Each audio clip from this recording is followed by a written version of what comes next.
The University of Belize's Faculty of Management and Social Sciences' second annual research conference was held today in the Caracol Room of the Radisson Fort George Hotel.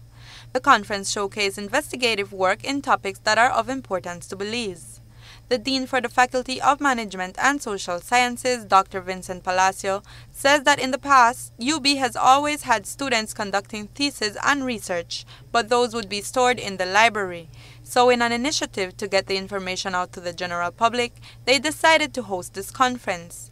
Palacio says he is proud that the faculty has taken on the challenge of hosting the conference, and he spoke to Love News about the importance of it. It's extremely important. Every decision we make should have information based from research.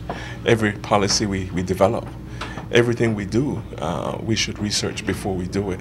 That way when we do it smartly. We do it with information, and we do it looking at all the other implications.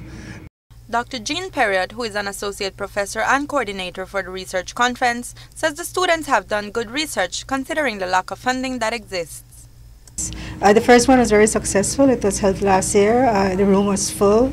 Our students look forward to these events. This one has now become a tradition, as we've done a few other events for them, but especially research in academia. And the students who hosted are our Sigma Alpha Epsilon students. That's our Society of Academic Excellence for our faculty.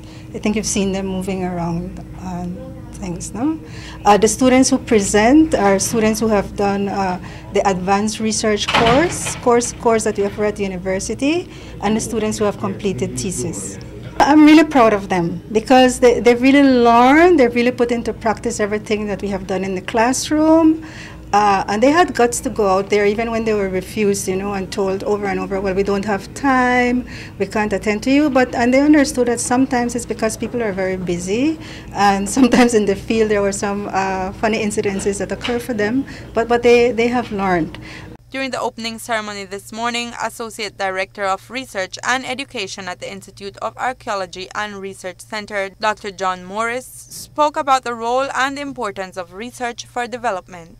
As students or as researchers, understanding a methodology, understanding how you arrive at a hypothesis, understanding things such as infinite regression, understanding a paradox.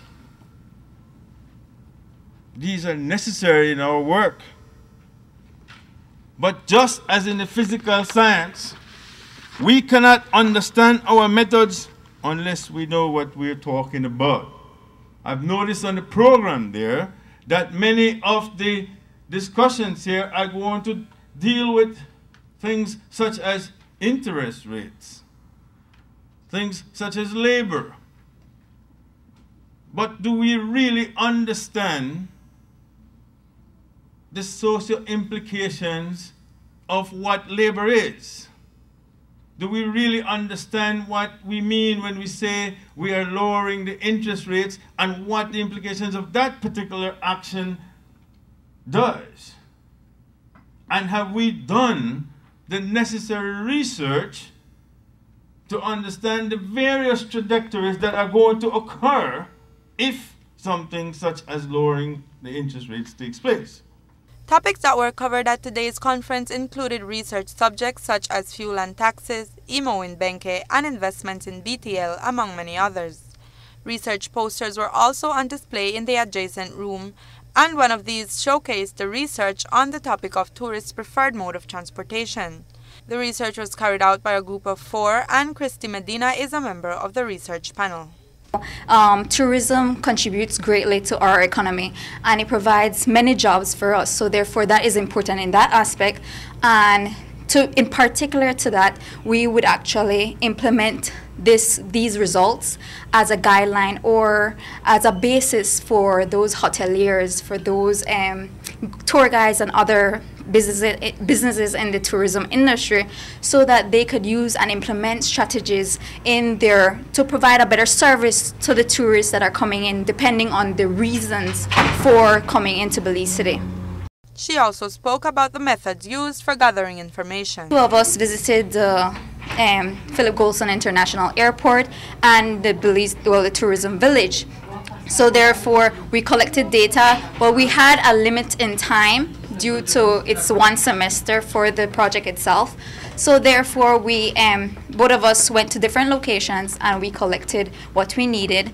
And it was a bit difficult knowing that tourists came to us and they felt like we're strangers to them in a certain way because they're coming to a strange country and it's their first time. So therefore, that's how we did it. Medina says the group came together to provide their own expenses to get the research done. Because of the success of the conference, Dr. Palacio told Love News that a bigger venue might have to be used next year. Sponsors who made the conference possible are the University of Belize, SMART, the Belize City Student Government, and Atlantic Bank. Reporting for Love News, I am NATALIE Novello.